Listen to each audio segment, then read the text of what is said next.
నమస్కారం. ఈ రోజు నేను ఒక స్పెషల్ గెస్ట్ తో మీ ముందుకు రావడం జరిగింది. ఆయన ఒక బాధితాయుతమైన పోలీస్ ఆఫీసర్. తన వృత్తిని నిర్వహిస్తూనే సమాజంలో ఉన్నటువంటి అనేక రుగ్మతులను వేలెత్తి చూపుతూ ప్రజలకు అవగాహన కల్పించే విధంగా తన పాటలతో చైతన్యపరుస్తూ ముందుకు సాగుతున్నారు. ఆయనే సిఐ నాగమల్లి గారు. మరి ఆయనతో మాట్లాడి ఆయన జీవిత విశేషాల గురించి తెలుసుకుందాం. నమస్కారం సార్. నమస్తే. ఎలా ఉన్నారు? ఓకే. ఎప్పుడు నవ్వుతూనే ఉంటారా? అలానే. అంటే మామూలుగా పోలీస్ ఆఫీసర్ అంటే చాలా మందికి ఒక ఇంత భయం ఉంటుంది, ఎందుకంటే ఫస్ట్ నుంచి కూడా అలా అలవాటు అయ్యొచ్చాం. మరి ఈ మధ్యన ఫ్రెండ్లీ పోలీసింగ్ అనేది దానికి సంబంధించి కూడా చాలా మంది అవేర్నెస్ కలుగుతుంది. సో మీరు పాటల రూపంలో సమాజంలో ఉన్నటువంటి ప్రాబ్లమ్స్ని ఎలివేట్ చేస్తూ అందరికీ అవేర్నెస్ కలిగిస్తున్నారు. అసలు ఫస్ట్ మీరు పాట రాయాలని ఎందుకు అనిపించింది? దానికి తగ్గ సిచ్యువేషన్ ఏంటి?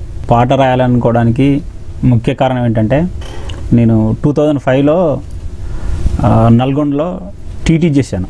అక్కడ సెకండ్ ఇయర్లో ఉన్నప్పుడు నల్గొండ జిల్లా నాంపల్లి మండలం మహమ్మదాపూర్ అనే ఒక గ్రామంలో ఒక మహిళ మంత్రాలు చేస్తుందని చెప్పేసి ఆమెని మండే చితిమంటల్లో వేసి తగలబెట్టారనమాట.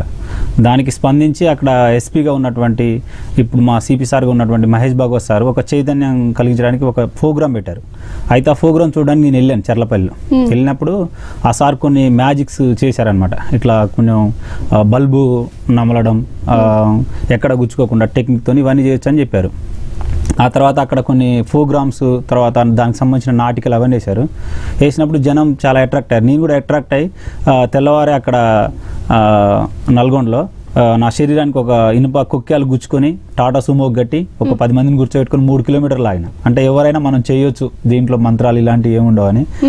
అప్పుడు నాకు ఒక స్ట్రైక్ అయింది అనమాట. అంటే మనం మాటల ద్వారానే కాకుండా పాటల ద్వారా, నాటికల ద్వారా ఒక విషయాన్ని చెప్తే ప్రజల్లోకి ఎక్కువ పోతుంది అనే ఉద్దేశం అప్పుడు నాకు ఏర్పడింది. అప్పుడు 2005లో ఈ సిచ్యువేషన్ జరిగింది. అయితే తర్వాత ఈ పోలీస్ జాబ్ ఎలా వచ్చింది? దానికి టర్నింగ్ ఎలా? అంటే నేను 2008లో డిఎస్సి రాశాను. తర్వాత ఈ పోలీస్ రిక్రూట్మెంట్కి సంబంధించి ఇది టెస్ట్ రాశాను. రాస్తే 2 వచ్చినాయి నాకు. డిఎస్సి వచ్చింది, ఇది వచ్చింది. వస్తే అదో విద్యార్థులకి పాఠాలు చెప్పొచ్చు, అంటే ఉన్నతమైన భావి పౌరులుగా తీర్చిదిద్దొచ్చు కొంతమందిని. ఏదో మనమే డైరెక్ట్ ఏదో ఒక సహాయం చేయొచ్చు, ప్రజలకి నేరుగా చేయొచ్చు అనే ఉద్దేశంతో దీన్ని ఎంచుకొని పోలీస్ డిపార్ట్మెంట్ వైపు రావడం జరిగింది. ఓకే. మరి పోలీస్ డిపార్ట్మెంట్లో జాయిన్ అయినాక ఎలా అనిపించింది? పోలీస్ డిపార్ట్మెంట్ అనేది కొంచెం టఫెస్ట్ జాబ్. అంటే ఇంటి దగ్గర అందరినీ కూడా కొంచెం, అంటే ఎక్కువ పిల్లలతోని కానీ ఇంటి దగ్గర కొంచెం ఎక్కువ గడపలేం. అయినా కూడా మనం అందరికీ సహాయపడుతున్న అనే ఉద్దేశం, ఆ ఉత్సాహం అనేది మనల్ని ముందుకు నడిపిస్తూ ఉంటుంది. ఒక పోలీస్గా గర్వంగా అనిపిస్తుంటుంది. ఓకే. అంటే చాలా సవాళ్ళు ఎదుర్కోవాల్సి వస్తుంది కదా. ఈవెన్ మనం ఏదైనా ఒక పని చేయాలన్నా కూడా చాలా మంది పర్మిషన్ తీసుకోవాలి, అందరూ దానికి ఆమోద ముద్ర వేయాలి, తర్వాత మనం దాని త్రూ వెళ్ళాల్సి వస్తూ ఉంటుంది కదా. అలాంటి సిచ్యువేషన్స్ ఏమైనా, మీరు అనుకున్నవి చేయలేకపోయిన సిచ్యువేషన్స్ ఏమైనా ఉన్నాయా?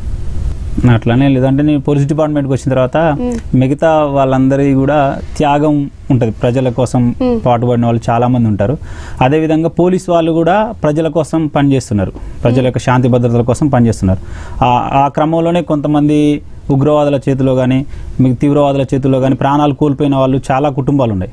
అలాంటి కుటుంబాల వాళ్ళ యొక్క త్యాగాల్ని కూడా ఈ సమాజానికి తెలియజేయాలా, మాది కూడా సాక్రిఫైజేషన్ అనే ఉద్దేశంతో అక్టోబర్ 21, 2014లో ఒక 6 సాంగ్స్ రాసి ఒక క్యాసెట్ సీడీని తీసి రిలీజ్ చేయడం జరిగింది. ఆ పాటలన్నీ కూడా బాగా వచ్చాయి. ఇప్పుడు ఎక్కడైనా అక్టోబర్ 21 పోలీస్ అమరవీరుల దినోత్సవం ఉంటే రాష్ట్ర వ్యాప్తంగా ఆంధ్రాలో కానీ మన తెలంగాణలో కానీ ఆ పాటలే వేస్తుంటారు. మీ పాటలే వస్తుంటాయి. చాలా మంది పోలీసులు కూడా ప్రజల్ని భయపెడుతూ ఉంటారు. ఆ విధానం పోయి ఫ్రెండ్లీ పోలీసింగ్ అనేది వచ్చింది. ఈ ఫ్రెండ్లీ పోలీసింగ్ సంబంధించి ప్రజల నుండి ఎటువంటి స్పందన వస్తుంది? చాలా అనూహ్యమైనటువంటి స్పందన ఉంది. ఇప్పుడు మన డీజీ గారు అయినటువంటి మహేందర్ రెడ్డి సారు తీసుకొచ్చిన కొత్త కొత్త సవరణలు, అంటే ప్రజలకు మనం దగ్గర చేరువ కావాలా, అంటే వాళ్ళ కోసమే మనం పనిచేస్తున్నాం, అయినా వాళ్ళు మన గురించి ఎందుకు నెగిటివ్గా పోలీస్ అంటే ఆలోచిస్తున్నారు అనే ఉద్దేశంతో వాళ్ళకు సరైన విధంగా అర్థమయ్యే రీతిలో వాళ్ళకి చాలా మంచిగా ఇప్పుడు రిసెప్షన్ సెంటర్స్ పెట్టి వాళ్ళని కూర్చోబెట్టి వాళ్ళకి కంప్లైంట్ ఉంటే రాసిచ్చి, ఇవన్నీ కూడా వాళ్ళకు ఒక ఫ్రెండ్ లాగా, వాళ్ళు ఎవరైతే విక్టిమ్స్ ఉంటారో వాళ్ళందరికీ ఫ్రెండ్ లాగా సహాయం చేస్తూ పోలీస్ అని అంటే మాకు మిత్రుడు అనే భావాన్ని కలిగించడానికి అందరూ కూడా ఈ తెలంగాణలో ఉన్న ప్రతి పోలీసు కూడా చాలా తీవ్రంగా కృషి చేస్తున్నారు. తెలంగాణ పోలీస్ వ్యవస్థ అనేది చాలా ముందడుగులా ఉంది. అన్ని టెక్నాలజీస్ని యూజ్ చేసుకుంటూ కూడా నేరాలను కూడా తగ్గిస్తోంది అని ఒక మంచి పేరు ఉంది కదా. సో మీకేమనిపిస్తోంది ఇంత మంచి పేరు రావడం? అంటే చాలా గర్వంగా ఉంది. మన ప్రభుత్వం తీసుకునే నిర్ణయాలకు అనుగుణంగా మన పోలీస్ వ్యవస్థ అనేది పనిచేస్తుంటుంది. దాంట్లో ఉన్న ఆఫీసర్స్ అందరూ కూడా ఈ సమాజానికి మంచి చేయాలనే ఒక మంచి దృక్పథంతో పనిచేసే వాళ్ళు ఉన్నారు కాబట్టి బాగా ఇప్పుడు ఎక్కువ రిజల్ట్ వస్తుంది. ఓకే, మీరు ఫస్ట్ రాసిన పాట ఒకసారి మా కోసం పాడగలరా? ఫస్ట్ రాసిన పాట అంటే ఈ అన్ని సమస్యల మీద అంటే పోలీసు అమరవీరులకు సంబంధించి రాసిన పాట. కదిలే ధైర్యం పోలీస్ అంటే, కలిగే స్థైర్యం పోలీస్ అంటే, మెరిసే వేగం పోలీస్ అంటే, కురిసే స్వేదం పోలీస్ అంటే, అమర్ రహే పోలీసు అమరులారా, వెలుగుతారలై మా మదిలో కలకాలం వెలుగుతారా అని చెప్పేసి పోలీసు అమరవీరుల మీద పాట రాయడం జరిగింది. సో మీకు అంటే మీరు ఆల్రెడీ టీటీసీ డిఎస్సి దానికి ప్రిపేర్ అయ్యారు, దట్ ఈ జాబ్ని ఎంచుకోవడం జరిగింది. మీరు పాటలు రాయడానికి కూడా మీకు టీటీసీ ఆ తెలుగు మీద ఉన్న పట్టు మీకు యూజ్ అయింది అనుకోవచ్చా? అంటే అనుకోవచ్చు. అంటే అది కాక మనం పల్లెటూరు నుంచి వచ్చినాం కాబట్టి అక్కడ మాట్లాడే ప్రజల భాష అదంతా తీసుకొని మ్యాక్సిమం నేను అంటే గ్రాంధికం ఇవన్నీ ఉపయోగించి రాయను. ఎక్కడ పాట రాసినా కూడా మామూలుగా ప్రజల భాషల్లోనే వాడుక భాషలో రాయడం. మీరు పాటలు రాస్తూ ఉంటారు కదా, మీ డిపార్ట్మెంట్లో కానీ వాళ్ళ అప్రిషియేషన్ ఎలా ఉంటుంది? చాలా బాగా రియాక్ట్ అవుతూ ఉంటారు. ఎందుకంటే కొద్దిగా అంటే చాలా తక్కువ మంది ఉంటారు కదా, కాబట్టి మనం పాడినప్పుడు మన కోసమే కదా, మన డిపార్ట్మెంట్తో పాటు ప్రజలకు అవగాహన కలిగించడానికి పాడుతున్నారనే ఉద్దేశంతో మంచిగా కోఆపరేట్ చేస్తారు. మా ఆఫీసర్స్ అందరూ కోఆపరేట్ చేయబట్టే నేను ప్రతిదీ చేయగలుగుతున్నాను మంచిగా. ఓకే సార్, ఈ టెన్షన్స్లో కూడా మీరు పాటలు అంటే ఎప్పుడైనా అనిపించిందా ఈ వర్క్లో పడి నేను పాటలు రాయడానికి నాకు టైం ఉండదేమో, అలాంటి సిచ్యువేషన్ ఏమైనా రాలేదా ఇప్పటి వరకు? ట్రాఫిక్లో డ్యూటీ చేస్తే 8 to 10 వరకు ఉంటుంది డ్యూటీ, మధ్యలో 2 hours రెస్ట్ ఉంటుంది. 10 తర్వాత పోయిన తర్వాత కూడా నాకు ఆ రోజు ఏదైనా సంఘటనలు ఎక్కడైనా జరిగినాయి అనిపిస్తే దాని మీద పాట రాసి 12 అయినా ఎంత అయినా పడుకుంటాను. అదేవిధంగా ఎక్కడైనా ఆల్బమ్ కానీ ఇలా చేయాల్సి వచ్చినప్పుడు నా డ్యూటీ టైం వరకు డ్యూటీ చేసి మిగతా టైంలోనే వచ్చి నైట్ టైం అయినా స్టూడియోలో కానీ ఎక్కడ కానీ ఆ రికార్డింగ్ చేసి మళ్ళీ ఉదయం మళ్ళీ వెంటనే డ్యూటీకి వెళ్ళిపోతాను. అసలు అంత టైం బాగా ఎలా యూటిలైజ్ చేసుకోవాలి అట్లా చేసుకుంటున్నారు. ఓకే, ఇప్పుడు మన ట్రాఫిక్ విషయానికి వస్తే హైదరాబాద్లో ట్రాఫిక్ అనేది చాలా హెవీగా ఉంటుంది. ఎవరు ఒక చిన్న మిస్టేక్ చేసినా అక్కడ ఎక్కువ ట్రాఫిక్ జామ్ అయిపోతుంది. దట్టు ఎల్బీ నగర్ అంటే ఫుల్ జనాలు ఉంటారు. అదొక పెద్ద ఏరియా అని చెప్పుకోవచ్చు. మరి అంత పెద్ద ఏరియాకి మీరు సిఐగా వర్క్ చేస్తున్నారు. ఎప్పుడైనా ప్రమాదాలు జరిగినప్పుడు వెంటనే స్పందిస్తూ ఉంటారు కదా, సో ఎలా మేనేజ్ చేస్తుంటారు? అంత పెద్ద ఏరియాకి మీరు సిఐగా వర్క్ చేస్తున్నారు. ఎక్కడైనా కూడా ట్రాఫిక్ సమస్య కానీ ఏదైనా వచ్చినప్పుడు మా ఉన్నతాధికారులు కొన్ని సూచనలు ఇస్తుంటారు అనమాట. ఈ ట్రాఫిక్ని ఇలా తీసుకుంటే కొంచెం క్లియర్ అవ్వడానికి అవకాశం ఉంటుంది, తక్కువ టైంలో ట్రాఫిక్ని ముందుకు పంపించడానికి అవకాశం ఉంటుందని వాళ్ళు మాకు చెప్తుంటారు. దాన్ని బట్టి మేము ఫాలో అవుతూ అక్కడక్కడ బార్కెట్స్ కానీ లేకుంటే సిమెంట్ బ్లాక్స్ కానీ పెట్టి ట్రాఫిక్ డైవర్ట్ చేస్తూ అతి తక్కువ టైంలో అక్కడ నుంచి ప్యాసింజర్స్ పాస్ అయ్యే విధంగా చూస్తూ ఉంటాం. సో ఇప్పుడు ఎప్పుడైనా ట్రాఫిక్లో వెళ్ళినప్పుడు ట్రాఫిక్ సమస్యల గురించి ఏమైనా సాంగ్ రాసారా? ట్రాఫిక్ సమస్యల పైన రాయడం అంటే నేను ట్రాఫిక్లోనే తిరుగుతున్నా కాబట్టి అక్కడ అంటే మ్యాక్సిమం మోస్ట్ యాక్సిడెంట్స్ కానీ ఇవన్నీ కానీ ఓన్లీ స్పీడ్ వల్లనే జరుగుతూ ఉంటాయి. స్పీడ్ అనేది తగ్గించుకుంటే ఒక 70% యాక్సిడెంట్స్ మినిమైజ్ చేయొచ్చు. కాబట్టి ఆ స్పీడ్ లిమిట్ని తగ్గించుకోవాలి. ఇప్పుడున్న యువత కుర్రకారు అంతా జాయ్ రైడ్ అని చెప్పి అట్లా వెళ్ళిపోయి ఆ స్పీడ్ మెయింటైన్ చేస్తేనే ఒక గ్రేట్ అనే ఫీలింగ్ ఉంది. అట్లా ఉండొద్దని చెప్పేసి యువతను ఉద్దేశించి ఒక పాట రాయడం జరిగింది. రయ్యు రయ్యు బైకు పైన జోరు దగ్గి కుర్రోడా, అది బొక్క బోర్ల పడ్డాదంటే ప్రాణం పోతది పిల్లోడా. రయ్యు రయ్యు బైకు పైన జోరు దగ్గి కుర్రోడా, అది బొక్క బోర్ల పడ్డాదంటే ప్రాణం పోతది పిల్లోడా. స్పీడు థ్రిల్లు నిస్తుంది అది మించితే ముంచేస్తుంది. రయ్యు రయ్యు సెల్లు ఫోను చెవుల పెట్టి మాట్లాడొద్దు కుర్రోడా, ఎదురొచ్చే బండి నీకు ఎముడైతది సిన్నోడా. సెల్లు ఫోను చెవుల పెట్టి మాట్లాడొద్దు కుర్రోడా, ఎదురొచ్చే బండి నీకు ఎముడైతది సిన్నోడా. నీ సెల్లు సల్లగుంటది నీ ఇల్లు ఆగమైతది. రయ్యు రయ్యు బైకు పైన జోరు దగ్గి కుర్రోడా, అది బొక్క బోర్ల పడ్డాదంటే ప్రాణం పోతది పిల్లోడా. బోరు కొట్టిందని నీవు బీరు దాగకు కుర్రోడా, కారులో సికారు చెయ్య కాలు దువ్వకు చిన్నోడా. బోరు కొట్టిందని నీవు బీరు దాగకు కుర్రోడా, కారులో సికారు చెయ్య కాలు దువ్వకు చిన్నోడా. మత్తు మస్తుగుంటది మత్తు మస్తుగుంటది నీ ప్రాణం తీస్తుంటది. రయ్యు రయ్యు రయ్యు రయ్యు బైకు పైన జోరు దగ్గి కుర్రోడా, అది బొక్క బోర్ల పడ్డాదంటే ప్రాణం దక్కదు పిల్లోడా. అమ్మా నాన్నల ఆశల రూపం నీవే గదా చిన్నోడా, వాళ్ళ నమ్మకాన్ని వమ్ము చేసి శోకాన్ని ఎక్కు కుర్రోడా. ఇట్లా ఈ విధంగా అంటే యువతకు అర్థమయ్యే రీతిలో వాళ్ళకు అంటే వాళ్ళ స్పీడ్ ను మెయింటైన్ చేస్తూ పాటలో భావాన్ని చెప్పాలనే ఉద్దేశంతో ఇట్లా రాయడం జరిగింది. తెలంగాణ సర్కార్ వచ్చినాక ట్రాఫిక్ రూల్స్ కూడా చాలా కఠినం చేశారు. అండ్ ఎక్కడ పార్క్ చేయకూడదు, అండ్ హెల్మెట్ ధరించాలి, అండ్ రాంగ్ రూట్లో వెళ్ళకూడదు. దీని నుంచి ప్రజల నుంచి స్పందన ఎలా ఉంది? వాళ్ళ నుంచి కూడా పాజిటివ్గా ఉంది. ఎందుకంటే ట్రాఫిక్ రూల్స్ని పాటించడం వల్ల మనం చేరుకోవాల్సిన సమయానికి చేరుకుంటాం. కాబట్టి ప్రతి ఒక్కరు కూడా పాటించాలనే ఉద్దేశం ఉంటుంది.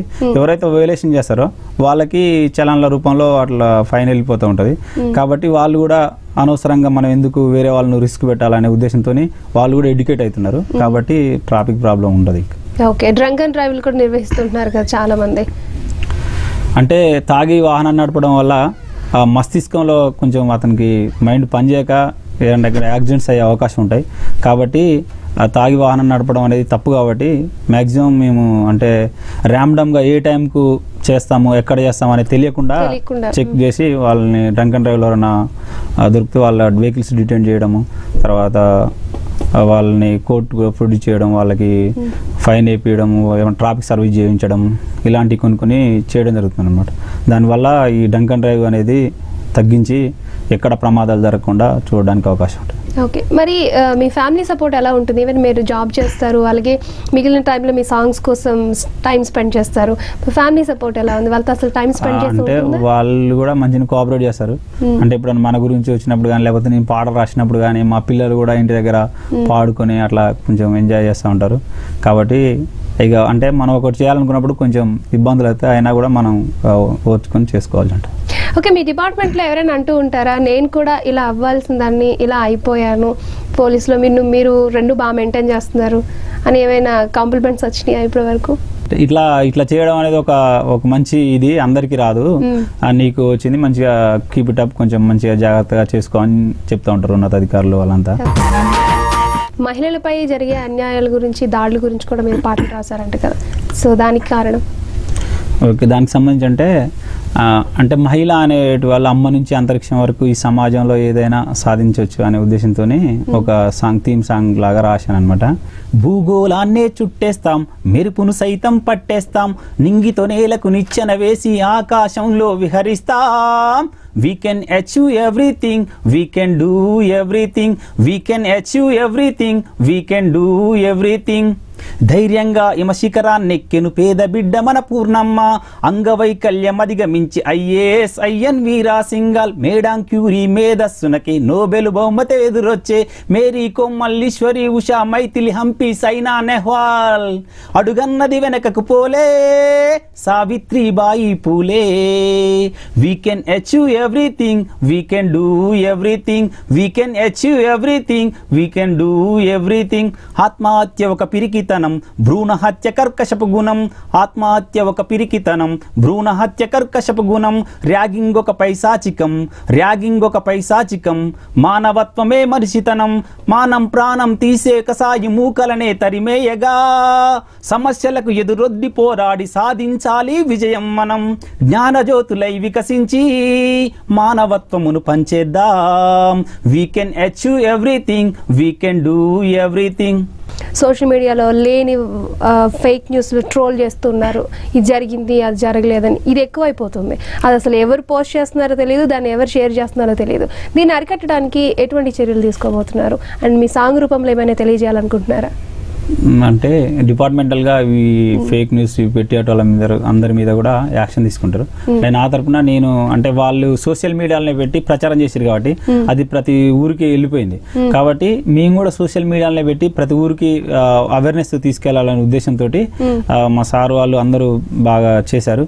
అయితే స్పెషల్గా మా Rachakonda CP sir Mahesh Bhagwat sir ఆధ్వర్యంలో డీసీపీ సారు, ఆ తర్వాత జాయింట్ సిపి సారు, మా traffic DCP sir, DCP admin sir వీళ్ళందరూ కూడా మాకు అంటే చాలా కోఆపరేట్ చేసి ఒకసారి అడిగారు అనమాట. అంటే దాంట్లో మాకు వాట్సాప్ ఉంటుంది, అందులో పెట్టారు పాటల ద్వారా, నాటికల ద్వారా, మాటల ద్వారా ఇట్లా ప్రచారం కలిగించండి, ఈ భయభ్రాంతుల్ని తొలగించండి అని చెప్పేసి మెసేజ్ పెట్టారు సారు. దానికి స్పందిస్తూ నేను ఒక పాట రాసి పాడాలనుకున్నా. ఆ పాట కొంచెం బాగా వచ్చింది అన్నమాట. దాని ద్వారా ప్రచారం. ఈ పాటని ఎన్ని రోజులు రాశారనుకోవచ్చు? జస్ట్ అంటే నేను ఒక 15 to 30 minutes ఉంటుంది అంతే. అంటే నేను ఎక్కువ పాట రాయడానికి నాకు ఎక్కువ టైం ఉండదు కాబట్టి ఉన్న తక్కువ టైంలోనే రాస్తాను. ఎందుకంటే ఎప్పుడు జనాల్లో ఉంటారు కాబట్టి, జనాల సమస్యలు కనబడతాయి కాబట్టి వెంటనే అనిపించిన తడువుగా రాసేస్తూ ఉంటారు అనమాట. ఓకే, మాకోసం దాని గురించి ఏదైనా పాట. దొంగలు దొంగలు అంటూ దోచుకపోతుర్రంటూ, దొంగలు దొంగలు అంటూ దోచుకపోతుర్రంటూ, పిల్లలనెత్తుకపోయే గుంపులు వచ్చినాయంటూ, పక్క ఊరి వాళ్ళొస్తే జిల్లేడమ్మ జిట్ట వాళ్ళ పట్టుకొనే కొడుతున్నారు జిల్లేడమ్మ జిట్ట, పక్క ఊరి వాళ్ళొస్తే జిల్లేడమ్మ జిట్ట వాళ్ళ పట్టుకొనే కొడుతున్నారు జిల్లేడమ్మ జిట్ట, జిల్లేడమ్మ జిట్ట జిల జిల్లేడమ్మ జిట్ట జిల జిల్లేడమ్మ జిట్ట మరి ఇట్టయితే ఎట్టా, జనాభేమో పెరిగిపాయే ఒకరికొకరు తెల్వపాయే, ఉన్న కొద్ది సమయమంతా పోనులోనే గడిసిపాయే, సుట్టాలే ఊరొచ్చిన జిల్లేడమ్మ జిట్ట వీళ్ళు చుట్టుముట్టి కొడుతున్నారు జిల్లేడమ్మ జిట్ట, సుట్టాలే ఊరొచ్చిన జిల్లేడమ్మ జిట్ట వీళ్ళు చుట్టుముట్టి కొడుతున్నారు జిల్లేడమ్మ జిట్ట, జిల్లేడమ్మ జిట్ట జిల జిల్లేడమ్మ జిట్ట జిల జిల్లేడమ్మ జిట్ట వీళ్ళ మనసు మారే జట్ట, కొత్తవారు కనిపిస్తే కొట్టి చంపవద్దండి, అనుమానం ఉంటే 100కు ఫోను చెయ్యండి, రాచకొండ పోలీసు జిల్లేడమ్మ జిట్ట రక్షణగా ఉంది మీకు జిల్లేడమ్మ జిట్ట, మా తెలంగాణ పోలీసు జిల్లేడమ్మ జిట్ట తోడుగా ఉందయ్య మీకు జిల్లేడమ్మ జిట్ట, కాలు కొడితే సాలు మాకు జిల్లేడమ్మ జిట్ట ఒక్క క్షణముల మీ ముందుంటాం జిల్లేడమ్మ జిట్ట, కాలు కొడితే సాలు మాకు జిల్లేడమ్మ జిట్ట ఒక్క క్షణముల మీ ముందుంటాం జిల్లేడమ్మ జిట్ట, రాచకొండ పోలీసు జిల్లేడమ్మ జిట్ట రక్షణగా ఉంది మీకు జిల్లేడమ్మ జిట్ట. ఈ పాట బాగా వైరల్ అయింది కదా సోషల్ మీడియాలో, బోల్డని కామెంట్స్ కూడా వచ్చాయి. మీ పాట రూపంలో నిజంగా ఇది ప్రతి ఒక్కరికి వెళ్ళిపోతుందని చెప్పుకోవచ్చు. చాలా మంది అంటే ట్రాఫిక్ దాంట్లో ఏమైనా యాక్సిడెంట్ జరిగితే చాలా మందిని కూడా కాపాడడం జరిగింది. అలాగే బ్లడ్ క్యాంప్స్ కూడా నిర్వహించారు. మీరు బ్లడ్ డొనేషన్ కూడా ఇప్పటివరకు 20 times ఇచ్చారని చెప్పారు. సో ఎలా అనిపిస్తుంది ఇలాంటి కార్యక్రమాలు? వేరే వాళ్ళని కూడా మీరు భాగస్వాములు చేస్తున్నారా? అంటే నేను మామూలుగా మాకు ట్రాఫిక్ లో ఉంటాం కాబట్టి 108 కంటే ముందు కూడా మేమే రోడ్డు పైన ఉంటాం కాబట్టి ఉండి అక్కడ యాక్సిడెంట్ కానీ ఏదైనా జరిగినప్పుడు వాళ్ళకు మిగతా ప్రజలు చూస్తున్నట్టుగా మనం కూడా యూనిఫామ్ లో ఉండి చూస్తే వాళ్ళకి ఏం చేయలేకపోతే కొంచెం కష్టం. కాబట్టి ఏదో ఒకటి చేయాలనే ఉద్దేశంతో మా రాచకొండ సిపి గారు అయినటువంటి మహేష్ భగవత్ సారు ఒక మంచి దృక్పథంతో ఫస్ట్ ఎయిడ్ ట్రైనింగ్ అనేది పెట్టినారు. మా ట్రాఫిక్ వాళ్ళకి, ల్యాండ్ ఆర్డర్ వాళ్ళకి, బ్లూ కోట్స్, తర్వాత పెట్రో మొబైల్స్ ఇవందరికీ పెట్టినారు అనమాట. ఆ ట్రైనింగ్ లో మేమంతా ట్రైనింగ్ తీసుకొని మా దగ్గర ఎప్పుడు కాటన్ బ్యాండేజ్, తర్వాత రోలింగ్ బ్యాండేజ్, తర్వాత గ్లౌజెస్ ఇవన్నీ ఉంటాయి. ఎక్కడైనా యాక్సిడెంట్ కాగానే అక్కడికి మా తొందరలో తెలుస్తుంది, వెంబటే అంబులెన్స్ కన్నా ముందే మేము వెళ్ళి వాళ్ళకి బ్లడ్ ఇంజురీ అయితే మాత్రం బ్లడ్ రాకుండా కట్టేసి నియర్ బై మా వెహికల్ ఉంటే మరీ సివియర్ అయితే మా వెహికల్లో కూడా తీసుకెళ్తాం. కొంచెం టైం పర్వాలేదు ఏమనంటే 108ని పిలిచి హాస్పిటల్లో జాయిన్ చేయడం, అట్లా ప్రజల్ని రోడ్లపైన ఏమైనా యాక్సిడెంట్ అయినప్పుడు, యాక్సిడెంట్ జరగకుండా చూస్తాం మ్యాక్సిమం, కానీ ఎవరైనా ఓవర్ యాంగ్జైటీతో, స్పీడ్తో, ట్రాఫిక్ రూల్స్ పాటించకుండా ఒక్కోసారి ప్రమాదాలకు గురైనప్పుడు వాళ్ళని రక్షించడంలో కూడా రాచకొండ పోలీస్ తరఫున మేము చాలా మంచి పని చేస్తాం. సో ఇప్పుడు మామూలుగా ఇప్పుడు ఎవరైనా యాక్సిడెంట్ అయింది, ఒక సామాన్య పౌరుడే ఉన్నాడు, ఈవెన్ ఆయన దగ్గరికి వెళ్ళి ఆయన కాపాడే ప్రయత్నం చేస్తే మన మీద కేసు పెడతారు అనే అపోహ ఒకప్పుడు ఉండేది. అది ఇప్పుడు మెల్లిమెల్లిగా తగ్గుతుంది. కానీ నిజంగా అలా తీస్తే కేసు అనేది ఉంటుందంటారా? ఎలా ఉంటే ఎలాంటి కేసులు పెట్టేవారు? అలా ఇప్పుడు ఎవరికైనా ప్రమాదాల్లో ఉన్నవారికి, లేకపోతే స్పృహ లేకుండా పడిపోయి ఉన్న వారికి, అచేతనంగా ఉన్న వారికి మనం తీసి వాళ్ళని హాస్పిటల్కి పంపాలనేది ఒక హ్యూమన్ బీయింగ్. దానికి సంబంధించి సుప్రీంకోర్టు కూడా కొన్ని రూలింగ్స్ ఇచ్చినది. ఎవరికి కూడా ఎలాంటి కేసెస్ ఉండవు, మా సార్ కూడా చెప్పినారు, ఎలాంటి కేసెస్ ఉండవు. కాబట్టి ఎవరైనా కూడా ధైర్యంగా ఎక్కడైనా యాక్సిడెంట్స్ అయినా కూడా, ఏదైనా స్పృహ తప్పి పడిపోయినా కూడా, ఏదైనా ప్రమాదకర పరిస్థితులు ఉన్నప్పుడు వాళ్ళని రక్షించి హాస్పిటల్కు జాయిన్ చేయడం అనేది మన యొక్క మానవ బాధ్యత. కాబట్టి అట్లా చేయడం మంచిది. సో అప్పటికెళ్ళి ఇప్పటి వరకు కూడా మనుషుల ఆ భావన మారిందంటారా? చేంజ్ వచ్చిందంటారా? సో చాలా మంది మనకెందుకులే, మన మీద మళ్ళీ మనలో వచ్చి కేసులు అంటారు, కోర్టుకు రమ్మంటారు, అది చేస్తారు ఇది చేస్తారు అని ఒక అపోహ ఉండే కదా జనాల్లో. ఇప్పుడు అలాంటి పరిస్థితి ఏం లేదు. ఓన్లీ 108 కానీ వాటి కానీ ఫోన్ చేసి వాళ్ళకి ఇచ్చేస్తే వాళ్ళు షిఫ్ట్ చేసి తీసుకొని పోయి హాస్పిటల్లో జాయిన్ చేస్తారు. ఇప్పుడు ఎవిడెన్స్ కానీ దేనికి కానీ రావాల్సిన అవసరం కూడా లేదు. కాబట్టి జనం కూడా, ప్రజలు కూడా అవగాహన చేసుకున్నారు. ధైర్యంగా ముందుకు వచ్చి ఎక్కడైనా యాక్సిడెంట్స్ అయినా కూడా సమాచారం ఇస్తున్నారు. ఎక్కడైనా ఏదైనా ప్రాబ్లం ఉన్నా కూడా చెప్పుకోగలుగుతున్నారు. అంత పీపుల్ ఫ్రెండ్లీ పోలీసింగ్ కాబట్టి, పోలీస్ అంటే ఫ్రెండ్లీగా ఉంటుంది కాబట్టి వాళ్ళు కూడా ఫ్రీగా మూవ్ అవుతారు. ఇప్పుడు చాలా మంది యూత్ని మనం తీసుకున్నట్లయితే, మొన్న నీట్లో ర్యాంక్ రాలేదని ఒక ఆమె చనిపోవడం జరిగింది. అలాగే మంచి మార్కులు సాధించలేదని 10th క్లాస్ పిల్లలు కానివ్వండి, ఇంటర్మీడియట్ వాళ్ళు కానీ ఆత్మహత్యలు చేసుకుంటున్నారు. దానికి సంబంధించి యూత్కి మీరు ఇచ్చే మెసేజ్ ఏంటి? అలాగే ఫైనల్గా సమాజంలో జరుగుతున్నటువంటి చాలా రుగ్మతలకి నైతిక బాధ్యత వహిస్తూ ప్రతి ఒక్క పౌరుడు ఏం చేస్తే బాగుంటుంది అంటారు? అమ్మా నాన్నల ఆశల రూపం నీవే కదా తల్లి, ఆత్మహత్య చేసుకుని ఆత్మహత్య చేసుకోకు ఆలోచించు చెల్లి. అమ్మా నాన్నల ఆశల రూపం నీవే కదా తల్లి, ఆత్మహత్య చేసుకోకు ఆలోచించు చెల్లి. ఒక మొదటి ప్రయత్నంలో ప్రతిదీ రాదు. చాలా మంది మన ప్రపంచంలో తీసుకుంటే బల్బు కనిపెట్టిన కానించి, టీవీ కనిపెట్టిన కానించి, క్రికెట్ సచిన్ కానించి వీళ్ళందరూ తీసుకుంటే చాలామంది జీవితంలో కొన్ని చోట్ల ఫెయిల్ అయిన వాళ్ళే తర్వాత అత్యున్నత స్థానాలకు చేరుకున్నారు. కాబట్టి మొదటి ప్రయత్నాన్నే చివరి ప్రయత్నంగా భావించి జీవితానికి ముగింపు పలకకుండా మళ్ళీ మళ్ళీ ప్రయత్నిస్తూ ఈ సమాజంలో గెలవాలి, నిలవాలి అని దృక్పథం ఉండాలని కోరుకుంటున్నాను.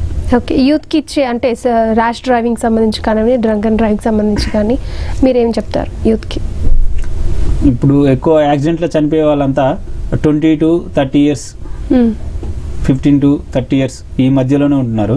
కాబట్టి మనం స్పీడ్ వెళ్ళడం వల్ల ఒక 5 నిమిషాల టైం అనేది సేవ్ అవుతుండొచ్చు. కానీ మన ఒక 60 ఏళ్ళ 70 ఏళ్ళ టైం అనేది కిల్ అవుతుంది ఏదైనా యాక్సిడెంట్ అయి చనిపోతే. కాబట్టి ఆ దృక్పథాన్ని ఉంచుకొని దాని గురించి అనేది కూడా ఒక పాట రాయడం జరిగింది. కాలం విలువైందే ప్రాణం కంటే, కాలం విలువైనదే ప్రాణం కంటే, కానీ ఎంత సమయముంటే మీ నువ్వు లేకుంటే. కాలం విలువైనదే ప్రాణం కంటే, ఎంత సమయముంటే మీ నువ్వు లేకుంటే.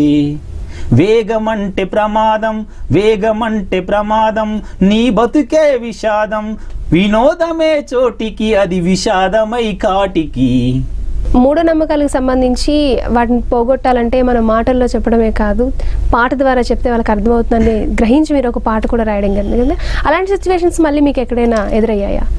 అలాంటి అంటే నేను ఇక్కడ సైబరాబాద్కి వచ్చిన తర్వాత 2015లో షామీర్పేట మండలం ఉద్దమర్రి అనే గ్రామంలో ఒక ఇద్దరు భార్యాభర్తలు మంత్రాలు చేస్తారనే నెపంతో ఒక కరెంట్ పోల్కి కట్టేసి కొట్టడం జరిగింది. అది పేపర్లో వస్తే చూసి నేను అక్కడ సిఐ సార్కి వాళ్ళందరికీ అప్రోచ్ అయ్యి ఇట్లా అవేర్నెస్ చేద్దాం సార్ అని చెప్తే అప్పుడు మా సివి సార్ కూడా ఒప్పుకుంటే అక్కడికి వెళ్ళి ఆ ఊర్లో వాళ్ళందరినీ కనకనమండే నిప్పులు ఉంటాయి కదా, ఆ నిప్పుల మీద ఒక దాదాపు 50-60 మందిని నడిపించడం జరిగింది. అంటే నిప్పుల మీద మనం నడిస్తే ఏం కాదు, మంత్రాలు అనేవి ఉండవు. అదేవిధంగా పొడిమట్టిని నీళ్ళల్లో కలిపి మళ్ళా పొడిమట్టి తీయడం, నీళ్ళల్లో కలిసిన పొడిమట్టి మొత్తం మిల్ట్ అయిపోద్ది కదా, అయినా కూడా మళ్ళీ పొడిమట్టి తీయడం. అదేవిధంగా ఆ గ్రామాలకు సంబంధించి ఉన్న వాళ్ళ శరీరాల నుంచొని ఇనుప శీలలు మొలలు తీయడం అనేది, ఇట్లాంటి కొన్ని చేసి అక్కడ ప్రజల్లో అవగాహన కలిగించడం జరిగింది అనమాట. మూఢనమ్మకం కాదు, చేతబడిగా మ్యాజిక్ ట్రిక్. వీటితోని మనకు ఇప్పుడు చేతిలో ఏదైనా చిన్న ఏదైనా పూసి అది ఎర్రగా మారగానే ఇట్లా బ్లడ్ పడినట్టుగా అవుతుంది, మీకు ఎవరో ఇది చేశారని చెప్పేసి కొంత అపోహలు ఉన్నాయి అన్నమాట. అన్నిటికి సంబంధించి కూడా అవేంటి ఎట్లా చేస్తారు ఏదైనా ట్రిక్స్ అని చెప్పి, కొంతమంది నిమ్మకాయలకు వస్తే దాంట్లో బ్లడ్ వచ్చిందని ఇది వచ్చిందనే నమ్మకాలు ఉంటాయి. అలాంటి వాళ్ళకి వాటిపైన ఎట్లా వస్తాయి అనేది పూర్తి అవగాహన కలిగించి చేసినాం. తర్వాత గ్రామస్తులందరూ కూడా మంచి అప్రిషియేట్ చేశారు. అవును, వాస్తవంగా మేము తెలియక ఇట్లా చేస్తున్నాం అనేది. అంటే నమ్మకం వేరు, మూఢనమ్మకం వేరు. నమ్మకం ఏంటంటే ఒక దేవుడికి మొక్కుకుంటాం, నాకు మంచిగా ఉండాలా, నా కుటుంబం మంచిగా ఉండాలా, మా ఊరోళ్ళు మంచిగా ఉండాలా, నా సమాజం మంచిగా ఉండాలని మొక్కుకుంటాం. అంటే అంత మంచిగా జరగాలని మొక్కుకుంటాం ఇక్కడ నమ్మకంలో. కానీ ఈ మూఢనమ్మకంలో ఏంటంటే నాకు వేరేవాడు చేతబడి చేసిండు, నాకు వేరేవాడు ఇది చేసినాడు, దానివల్లనే నేను నా కుటుంబం ఇట్లా అయిపోతుందని చెప్పి వేరే వాడి మీద పగ పెంచుకోవడం జరుగుతుంది అనమాట. దానివల్ల ఇతనికి ప్రమాదం, ఇంకో వ్యక్తికి కూడా ప్రమాదం జరుగుతుంది అనమాట. కాబట్టి మూఢనమ్మకాలను నమ్మొద్దు అనేది చాలా చక్కగా ఇవి ఒక ట్రిక్స్ ఓన్లీ, ఇవేం చేతబడులు కాదు, ఎవరికి ఏం కాదని అవేర్నెస్ కలిగించారనమాట. ఇది ఇవాళ మన స్పెషల్ గెస్ట్ తో స్పెషల్ ఇంటర్వ్యూ. చాలా విషయాలు తెలుసుకున్నారనుకుంటాను. అండ్ మరో స్పెషల్ ప్రోగ్రామ్ లో మళ్ళీ కలుద్దాం. చూస్తూనే ఉండండి భారత్ టుడే, దేశం కోసం ధర్మం కోసం.